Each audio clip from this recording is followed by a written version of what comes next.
Hi, I'm Neil deGrasse Tyson, your host of Nova Science Now, where this season we're asking 6 big questions. On this episode, what is the next big thing? Hello. They can be cute. Simon, can you hear me? Loud and clear. Friendly. Chad, let's chat. And even convenient. Robots have a lot of potential to enhance somebody's life. They're social robots. Hello. Specially designed so we'll like them. When he looks at you, you feel it. He's much better looking than I thought. We feel as though there's somebody home, but in fact, there's nobody home. Could machines that fit in with humans become dangerous? As soon as you have true, deep intelligence in the machine, it will be very difficult to contain. And could the next big thing be the big one? The world is coming to an end. Like the earthquake that devastated Haiti in 2010. These researchers saw it coming. But how accurate was their forecast? We're playing a statistical game, and frankly, nature has the odds. And could California be next? Also, are you in a jam? Could your traffic prayers be answered by this? Let's go for a cruise. Not only is it tiny, you won't have to worry about this happening. These little cars sense danger and stop on their own. Are automated cars about to take away your license to drive? It will come and pick me up. This is so much cooler than ballet. I love it. All that And more. on this episode, Nova Science Now.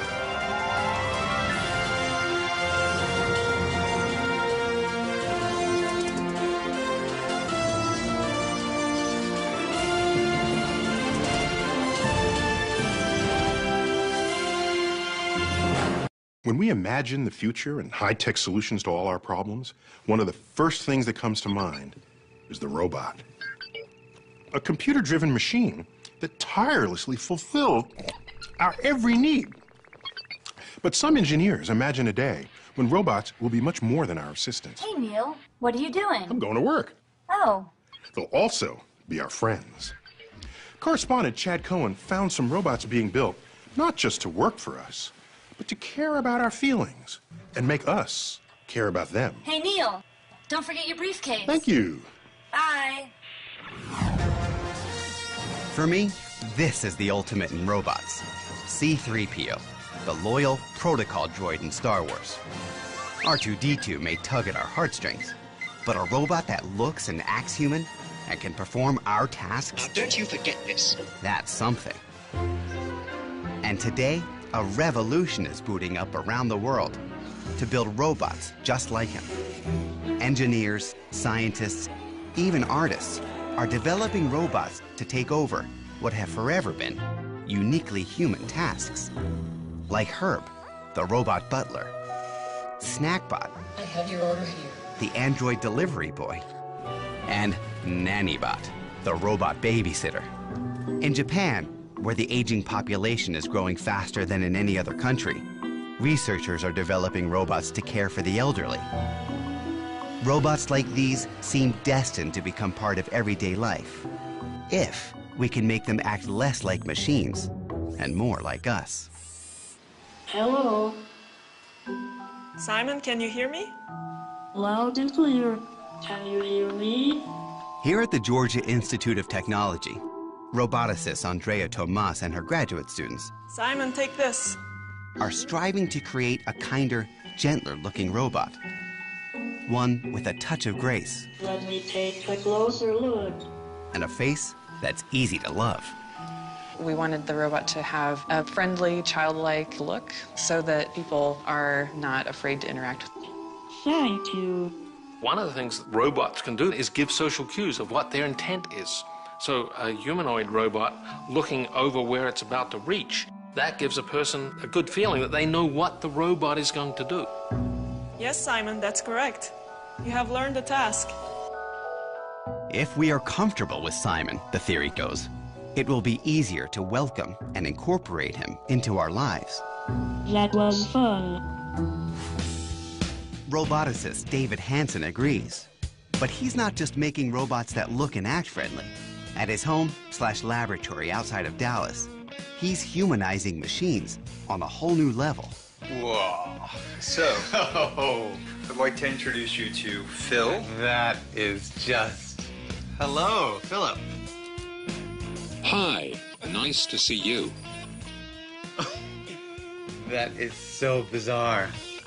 This is Philip K. Dick.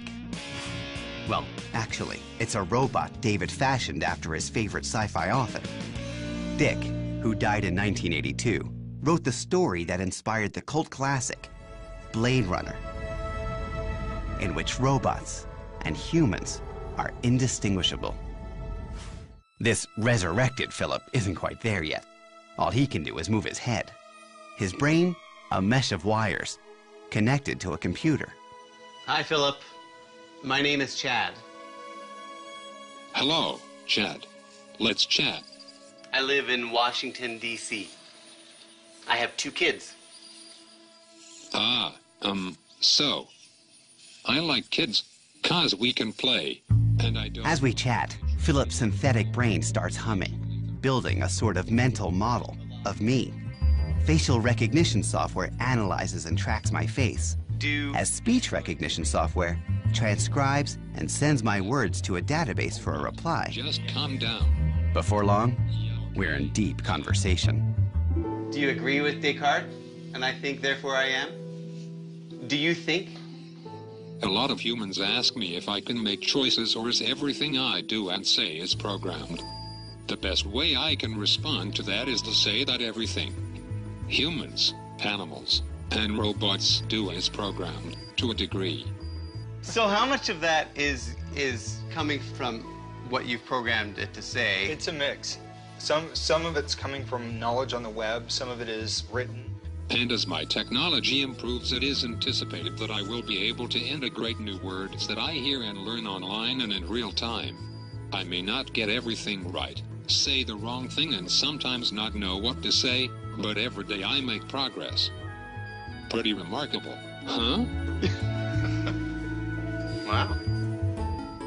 You're a very good-looking man. You're starting to overinflate my ego. But don't let me stop you.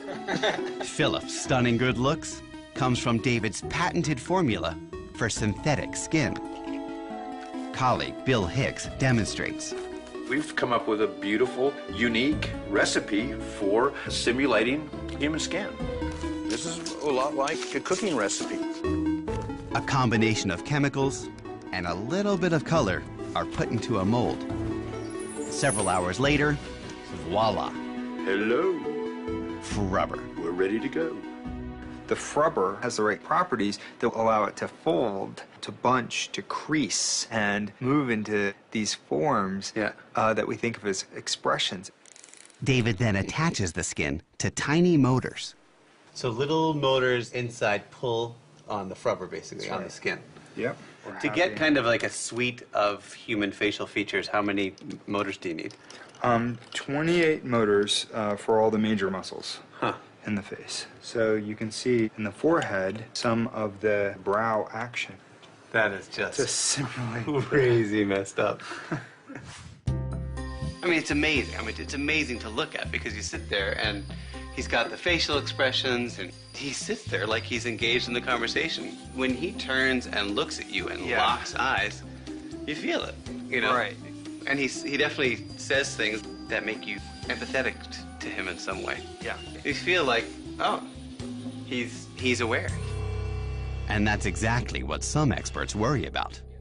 Not that Philip is aware, but that I'm so easily tricked into believing he is. We're very cheap dates. We have Darwinian buttons, like being looked in the eye or being tracked. Once you have that kind of creature doing that to you, our buttons are pressed and we feel as though there's somebody home. But in fact, there's nobody home.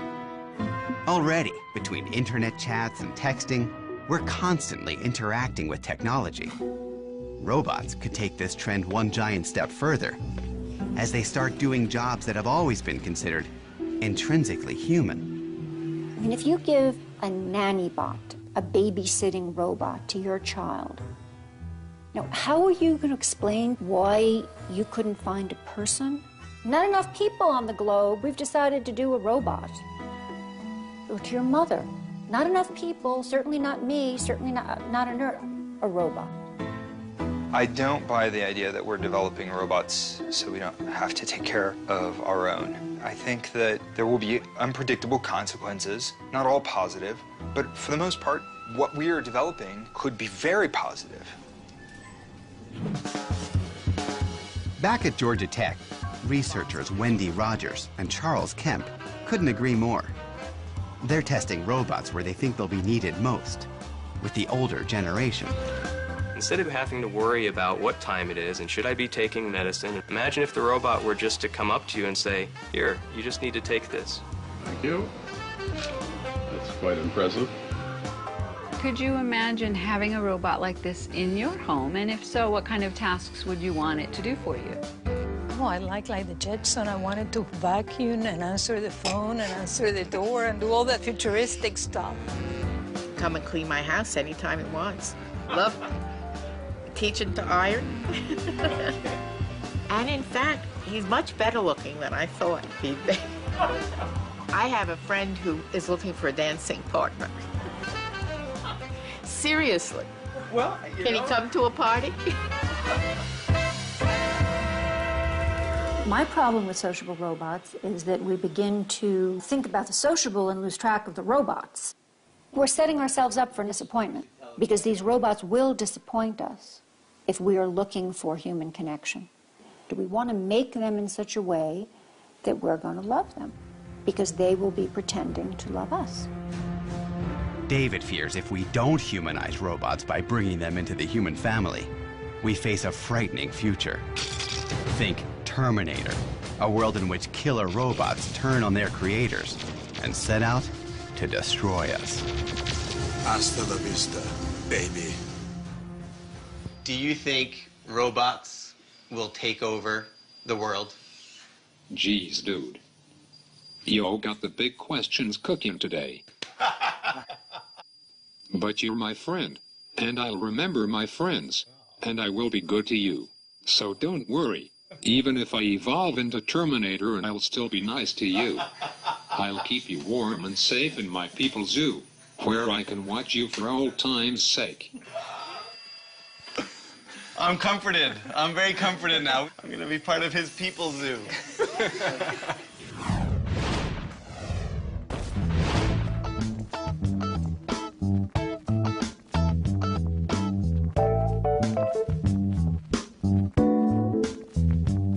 Said love, give robots your love. I'm in love with a robot girl. I fell in love with a robot. Yeah, I'm in love with the Terminator, yeah. My robot girl.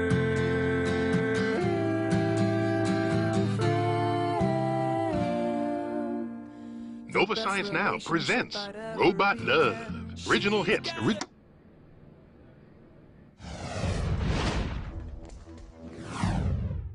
Even with all our technology and the inventions that make modern life so much easier than it once was, it takes just one big natural disaster to wipe all that away and remind us that here on Earth, we're still at the mercy of nature. We don't know how to stop these natural disasters. Thanks to technology, we're getting better at seeing them coming. But some approaching disasters aren't visible from the sky. Catastrophic earthquakes, capable of wiping out entire cities, are driven by forces deep underground. If only we could peer beneath the surface and see what's coming. Correspondent Kirk Wilfinger takes us to some tectonic hotspots where researchers are inventing new tools to try and detect killer quakes before they strike. This is what Port-au-Prince, the capital of Haiti, looked like on January the 11th, 2010.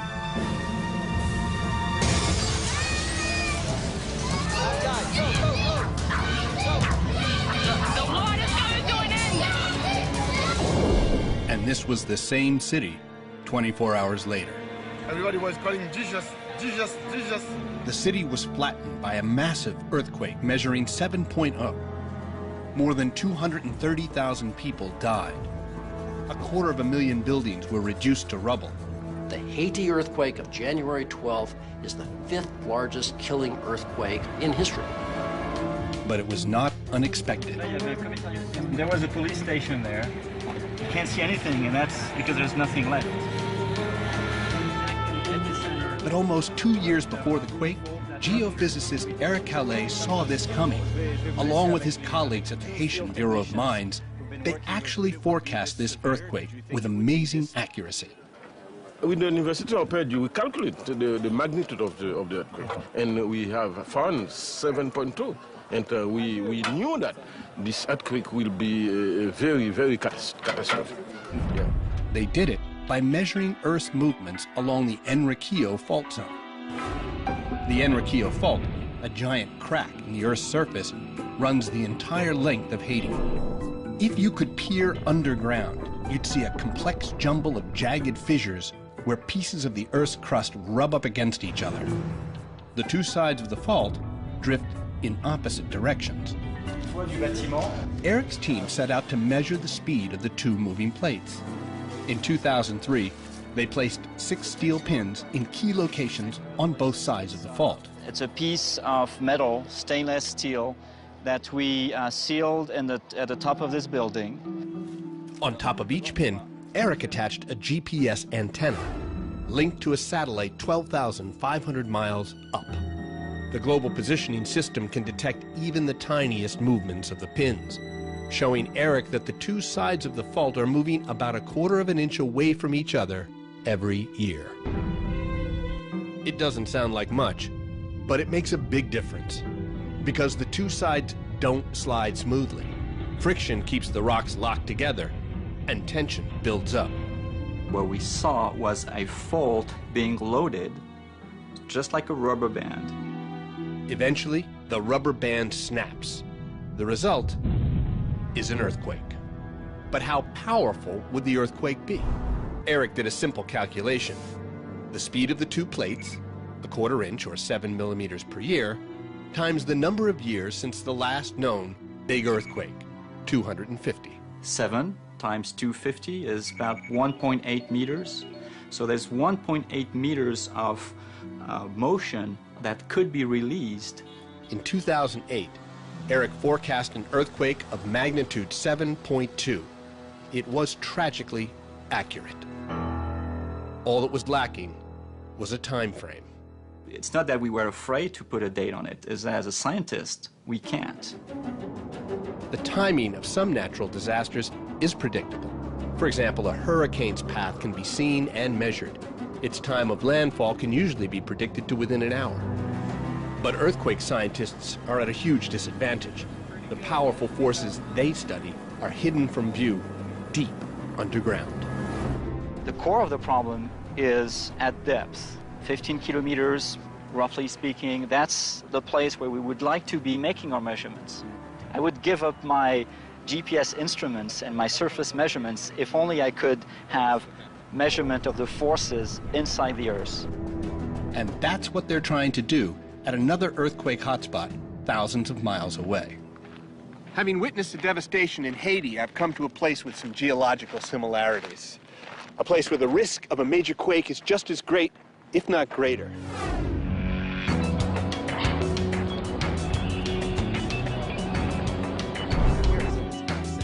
In California, Ernie Major and his team are placing instruments deep inside the Earth, where the seismic forces that cause earthquakes are born. And we have a seismic source, and then we have a seismic receiver. Source and a receiver. A source and a receiver. The tubes are placed in holes dug deep into the rock, 3,000 feet deep. Now, why 3,000 feet? Well, that's as deep as we can get. Imagine trying to see 3,000 feet, a half a mile underground. That's 9 of the towers behind me stacked one on top of the other, drilled into solid rock.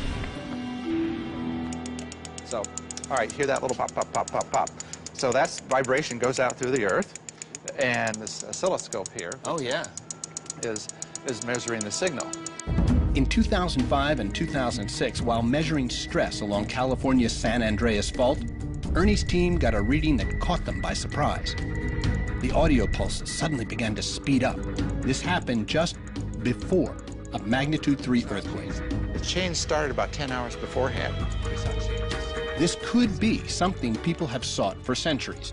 An earthquake warning sign, a way to predict when an earthquake is about to happen. So, have you been able to be consistent with this? But we hope to replicate this over the next year or so. We might be on the path for prediction. We don't know that yet. Earthquake prediction, to some extent, is the holy grail of the whole field. And nowhere are they searching harder for the Holy Grail than here in California. It's riddled with active geological faults, the most infamous being the San Andreas, which runs the length of the state and is one of the most studied faults in the world. Tom Jordan coordinates 600 scientists to produce an incredibly detailed, comprehensive earthquake forecast for California that maps out which communities are most at risk. It uses the historical information, it uses our mapping of faults, our understanding of the physics of earthquakes to estimate how frequently earthquakes will occur in California, where they're going to occur, how big they're going to be, and something about, the probabilities in a given time period. The result of all that research is this animated computer simulation. It shows in graphic and terrifying detail how tremors would spread from a rupture on the San Andreas Fault and move across Southern California. The earthquake has just begun down here in the southern end of the fault and is propagating up the fault at about 6,000 miles per hour. Notice how it turns and goes into the Los Angeles region. This is an area that's filled with very soft sediments, and it conducts the energy very well. The simulation shows which neighborhoods are most at risk.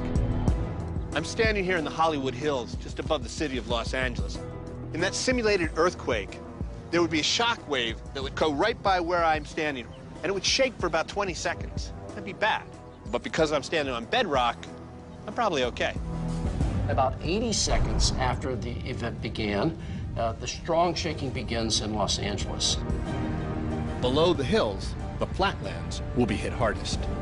This whole area sits on sediment, and there'll be an aftershock that lasts for several minutes. And that's where the damage will come. And as you can see, there's a lot here to be damaged.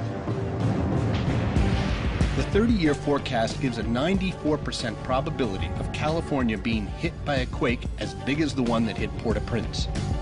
We just have to be prepared for that inevitability. And it is inevitable. It is inevitable. It is going to happen. Now, when it happens, we cannot say. We're still looking for the Holy Grail, predicting the exact timing of an earthquake, but our ability to forecast their size and location is already good and getting better. Armed with these long-term forecasts, people in earthquake-prone areas can take steps to prepare for the inevitable. The next big one. Are you going to take your chances and hope you luck out, or do you invest for the worst? We're playing a statistical game. It's a gambler's game, and frankly, nature has the odds.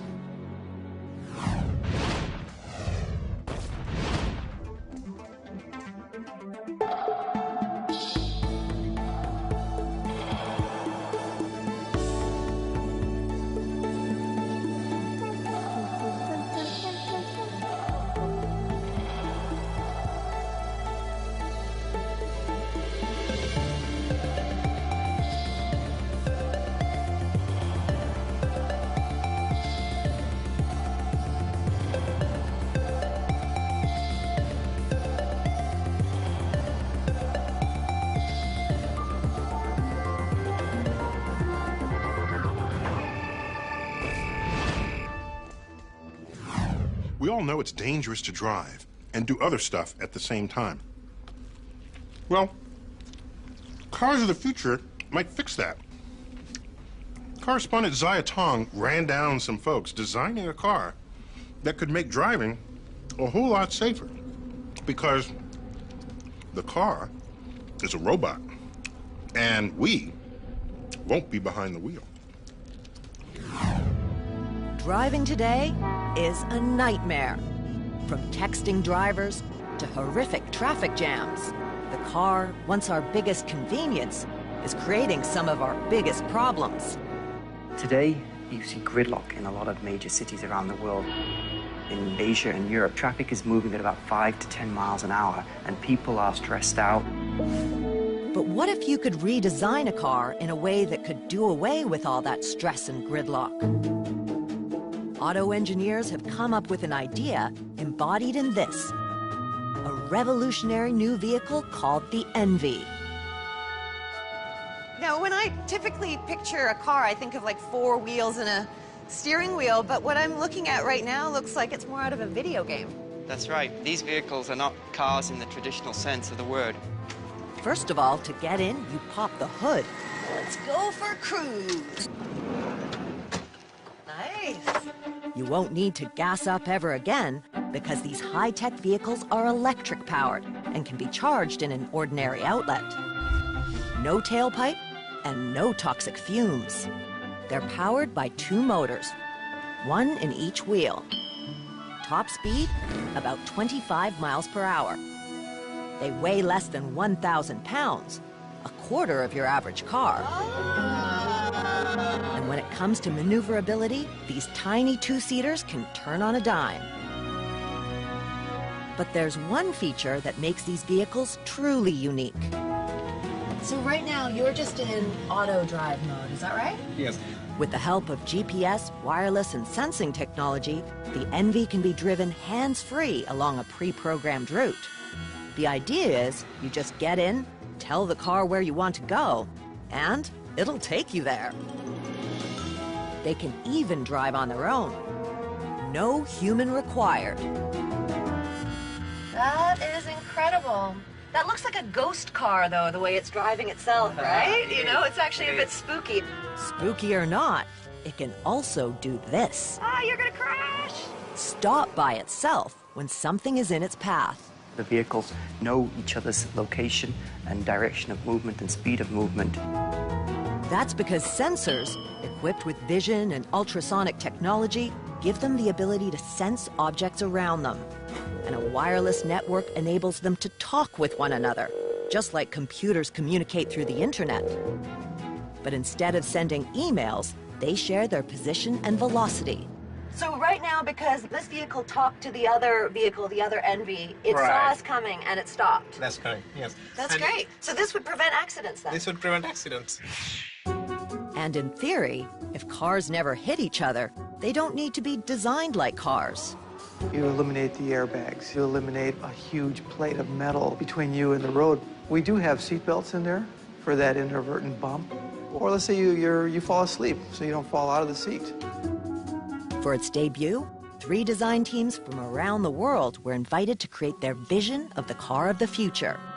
The vehicle that was designed in Europe, you know, they have all the runways in Milano and Paris. That vehicle is called the Fashionista. It has a very expensive aura to it. The blue bubble I rode in was designed in Australia. It's called Cute and Friendly. And the black one that looks a bit like Darth Vader was designed in California. That one we call the Techno Geek. Not only can Fashionista, Cute and Friendly, and Techno Geek drive themselves, they can also pick you up. Well, the car of the future, like ENVI, you call the vehicle and it will come to you. I just press this button and it will come and pick me up. Because walking to a car is so 20th century. This is so much Convenient, cooler isn't it? than valet. I love it. Chris hopes these cars will dominate cities of the future and make gridlock a thing of the past. What I would like to see by the year 2030 is that people would still have that freedom of movement that an automobile gives them today. But these vehicles would be communicating with each other and sensing each other, and traffic would flow a lot more smoothly, and people would be able to relax in the vehicle. But what really gets me excited is the fact that this vehicle could provide accessibility for people who currently don't have access to an automobile. I'm thinking of people who are old, people who are very young, and people who are disabled. When will the ENVIs be roadworthy? It's hard to say. There are many technical hurdles still to overcome. In fact, this poor little ENVI ran out of steam right in the middle of our drive. And cars like this aren't equipped to drive on the highway alongside unpredictable humans. To be safe, the ENVIs will need roadways of their own, where cars, not people, are in control. Until then, cars like these will remain the stuff of automakers' dreams and designers' fantasies.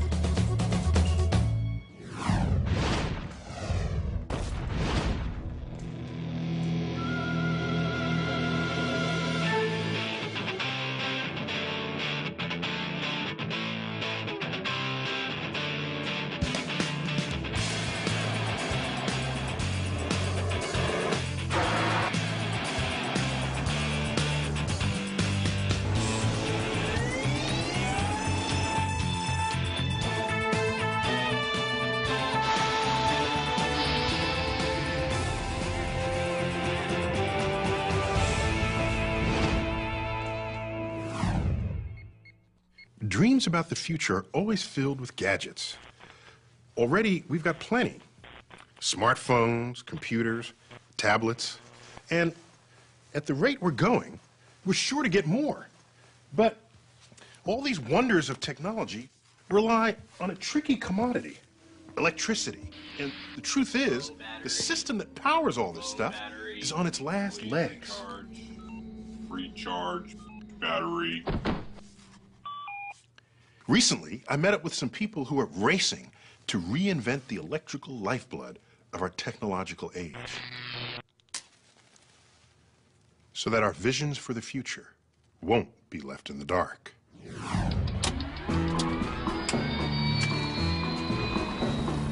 I'm about to get a bird's eye view of the most interconnected machine on Earth, made up of more than 5,000 power plants, 200,000 miles of transmission lines, delivering electricity to millions of American homes. A 20th century marvel of engineering, our electric grid. Oh, I'm looking at the network of transmission lines. They just go far and wide. Yes, they do. The electrical grid is basically an interstate for electricity, and it goes all over the whole country. The grid got its start during the Depression, when the federal government brought electricity to the heartland. But this century-old marvel of engineering is ill-equipped to handle the demands of an energy-hungry society. Not only is it dirty, about half of our electricity comes from coal-burning power plants that emit greenhouse gases. More than half of our energy is lost in the way we produce, transmit, and use it. According to Eric Leitner, director of the Federal Smart Grid Task Force, the best way to make our grid more efficient and tackle climate change is with a smart grid. Smart grid, that means right now it's a dumb grid. Well, it's not as smart as it could be, let's just say that. An underachieving grid. Yeah, there you go, an underachieving grid. There's no better place to see how the grid works and why it needs some smarts than here. Think air traffic control. But instead of coordinating 747s, these dispatchers monitor the flow of a dynamic and dangerous force that travels close to the speed of light. Electricity starts its journey to us from huge power plants like this, where first, coal is burned to heat water. The water turns to steam, which spins a turbine that turns a generator that forces tiny particles called electrons through a wire. That's electricity. No matter how you generate that flow of electrons, the amount has to be just right. That's because too few electrons can cause a blackout, and too many can fry your electronics. As demand increases or decreases, a power plant has to either go up or down to meet that demand. And you're monitoring this in real time? In real time. It's a very delicate balancing act. These dispatchers are desperately trying to maintain that delicate balance. Something just happened. For instance, in this drill, a generator has suddenly gone offline.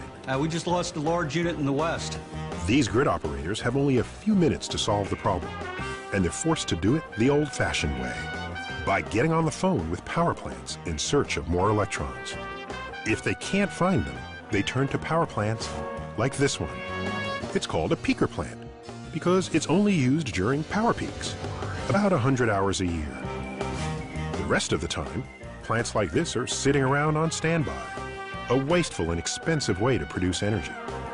In fact, about 25% of the cost of producing electricity is spent keeping these plants on hold. But dispatchers don't have much of a choice. Frequency's back to normal. And here's where a smart grid could make a real difference. Starting with those old-fashioned power lines. At the Electric Power Research Institute, they're working on giving them some smarts. We're going to install sensor 460 on the closest line. This little sensor may not look high-tech, but it has the ability to analyze the condition of a power line. Going hot on 4? For instance, when too many electrons flow through a power line, it gets so hot it starts to sag. Not only that, When a line sags, it gets closer to the ground, and therefore it gets closer to trees, and the electricity going down the line will now go down the tree. the result? A blackout. Like the one in 2003 that shut down power to millions of people in 8 states and parts of Canada. What caused the blackout in 2003? You can put it simply and say there are some mischievous trees that decided to knock down some power lines. And at some level, that's true. But the deeper reason is that the grid operators or the utilities didn't have the technical capacity to tell them what was happening on their own power lines. Smart sensors like this can analyze the condition of a power line and send that information wirelessly to grid operators before the lights go out. But to make our grid truly efficient, it must undergo an even larger transformation. Imagine if the internet were to merge somehow with the dumb electricity grid we have. That's the kind of embedded intelligence a smart grid should have. Intelligence that starts at the power plant and travels all the way to your home. Here's how the grid of the future will work. Your electric company is going to swap your old meter with a smart meter, equipped with wireless communication. All your appliances will also be smart. They'll be able to communicate with your meter, which in turn will be in constant contact with the grid. This two-way communication between your electric company and your home will enable the grid to actually ask you for help when it's running low on electrons. Let's say you're running your clothes dryer, and your meter gets a signal that the grid needs power. It can turn down the heat, freeing up some electrons for use elsewhere. All that happens is your dryer will turn off the heat for 30 seconds. The drum will continue to spin. You will never even know that that event took place. The same thing will happen with your air conditioner, dishwasher, even your water heater. And when millions of homes with tens of millions of smart appliances do the same, dispatchers will have a whole new way to prevent blackouts and get more mileage out of the electricity we generate. There's no doubt that transforming the most interconnected machine on Earth into one of the smartest is a colossal task. But if we want to tackle global climate change and keep the lights on for generations to come, it's a challenge we'll have to face. Some people think the smart grid is such a huge project that it can't get done. But let's remember, energy is the biggest industry on Earth, by far. We can't live without it.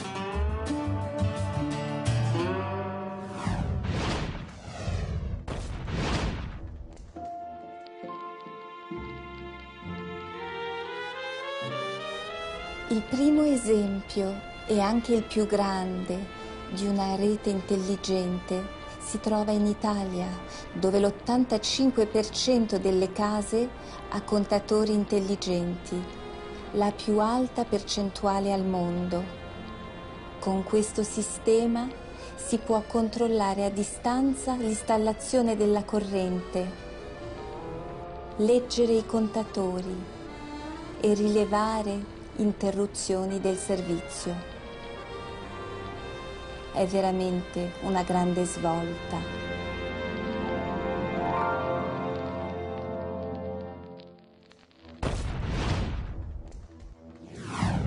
Pretty much every plant and animal alive today is the result of eons of natural crossbreeding. We are, of course, the products of our parents, grandparents, and all our ancestors. This orange takes it a step further. It's the result of farmers intentionally crossbreeding different kinds of oranges to get bigger, juicier, tastier fruit. What they're doing is manipulating genes, DNA, the instructions for all living things. But what if you could go even further and actually write genetic code from scratch? In this episode's profile, we meet one scientist who's trying to do just that. Custom design totally new forms of life that one day might save the world.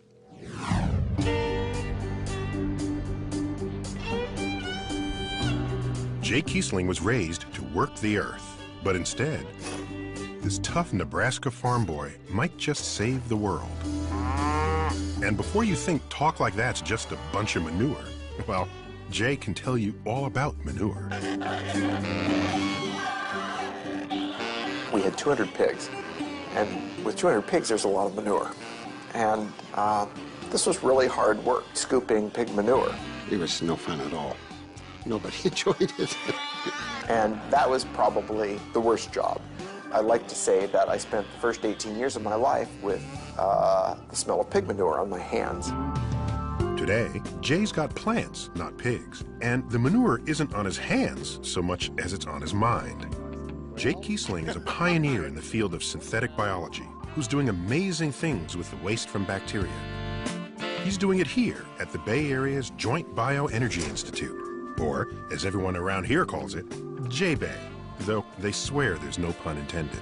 You could say the acronym a lot of different ways, but we happen to call it J-Bay. Nice to see you. How are you? No matter what you think about the nickname, J-Bay starts with J.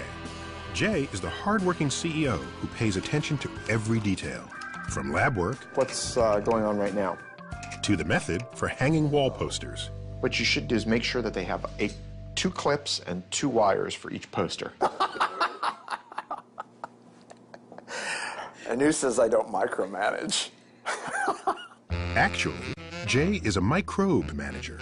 His first major victory was engineering E. coli, bacteria found in everyone's gut, to produce a drug that will help cure malaria. Malaria kills nearly 1 million people each year, or a child in Africa every 45 seconds. It's a terrible drain on a nation's productivity, and it can be cured by a drug called artemisinin, which comes from a plant that can be difficult to grow, so it can be very expensive to produce. And the price was too high for people to afford. Jay saw the perfect opportunity to engineer bacteria to squirt out artemisinin. I view microbes as little chemical factories. We're doing the same thing inside the cell. It's just billions of times smaller.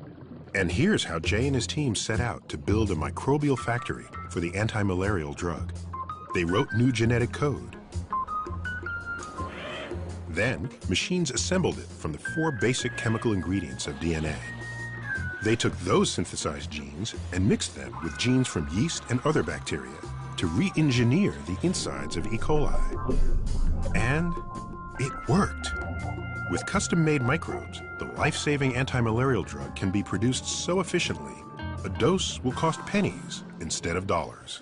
We could save on the order of 500,000 lives a year. It really set Jay apart from the rest of the field in using synthetic biology as a way to tackle some of the biggest problems that are out there. Jay got a $43 million grant from the Gates Foundation and started a company to find ways to take his innovations from the microbe to the market. It was clearly one of the most exciting periods of my life. Jay had matched his renowned imagination with his prodigious work ethic. Even late at night, he problem solved during his workout. And with 2 young sons, Jay is determined to take on other challenges facing our planet. For his next mission, he's reaching back to the roots of his ambition and optimism, back where it all started, on the farm. My work now relates much more to the farm than it ever has. Life in Harvard, Nebraska, as in many small farm towns today, is challenging. Jay remembers his childhood fondly, though it was challenging too. It was actually a great place to grow up. My father was very quiet extremely hardworking.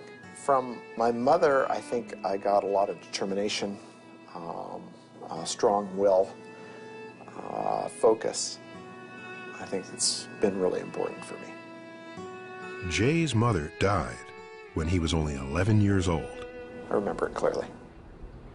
She had had cancer, breast cancer, has been cured of it, or it was in remission at least, coming home from her last doctor's appointment.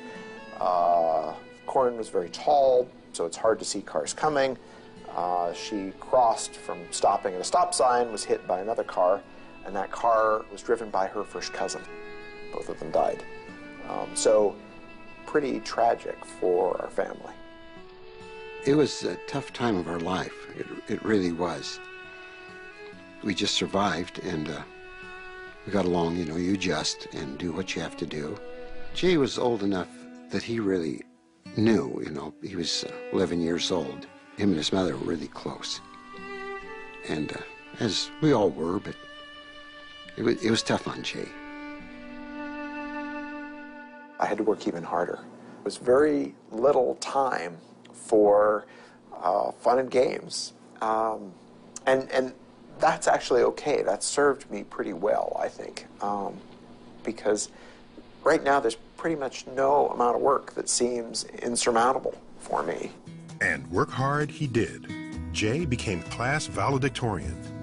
The small town couldn't hold his ambition, but he was driven to leave by another reason, one that he kept secret.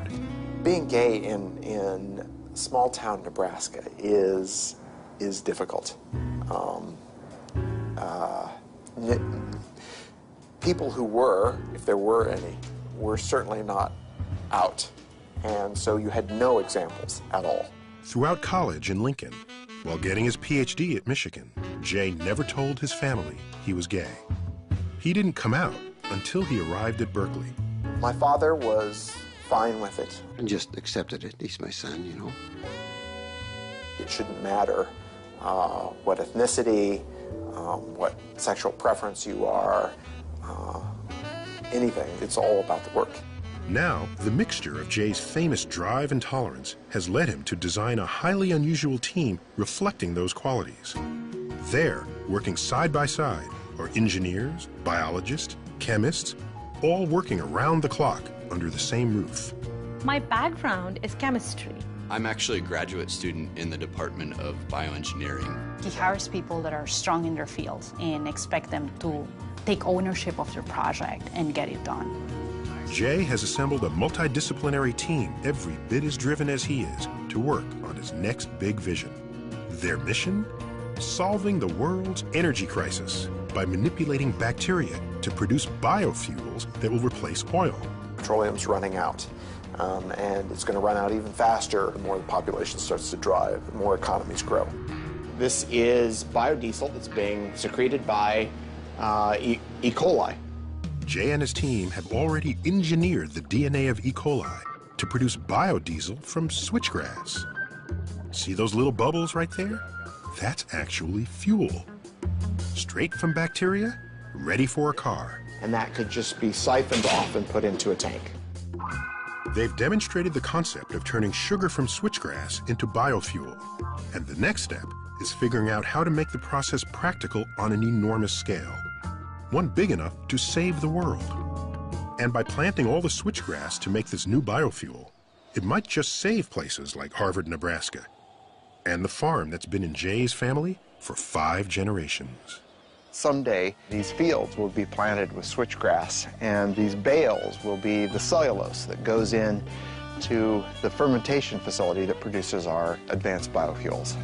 Biofuels that will feed our cars, our planes, our factories. This is the future of energy for the U.S. What Jay's doing now could help us a great deal in the future.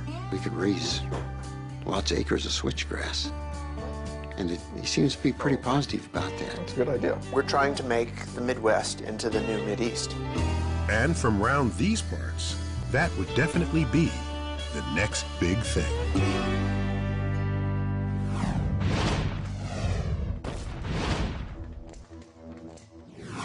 And now for some final thoughts on the next big thing. For most of human civilization, the pace of innovation has been so slow that a generation might pass before a discovery would influence your life, culture, or the conduct of nations.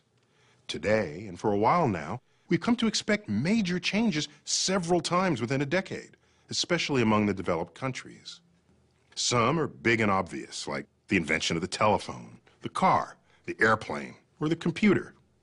Some are big but unfold slowly. Electrified cities and countrysides, access to abundant supplies of food, or the countless ways we now communicate with one another. Some of my favorite big things are the accumulation of little things, like the unending role of composite materials in our lives, or the steady growth and power of the internet. More often than not, the next big thing takes you by surprise. You don't see it coming. You don't know or believe you need it.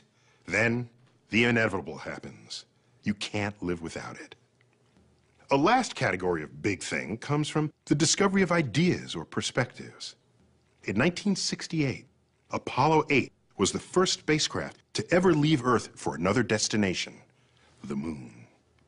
Astronauts on board didn't land, but looped around the backside and snapped a photo of Earthrise over the barren lunar landscape.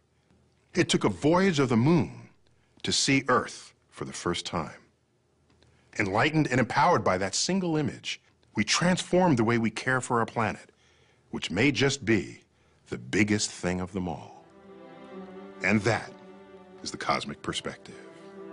And now we'd like to hear your perspective on this episode of Nova Science Now. Log on to our website and tell us what you think. You can watch any of these stories again, download additional audio and video, explore interactives, hear from experts, and watch revealing profiles from our web-only series, The Secret Life of Scientists and Engineers. Find it all at pbs.org. That's our show. We'll see you next time.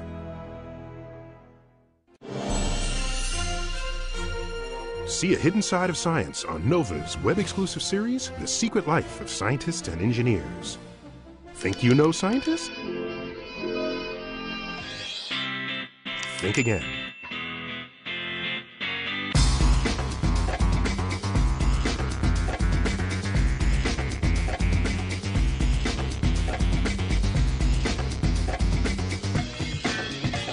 NOVA's The Secret Life of Scientists and Engineers.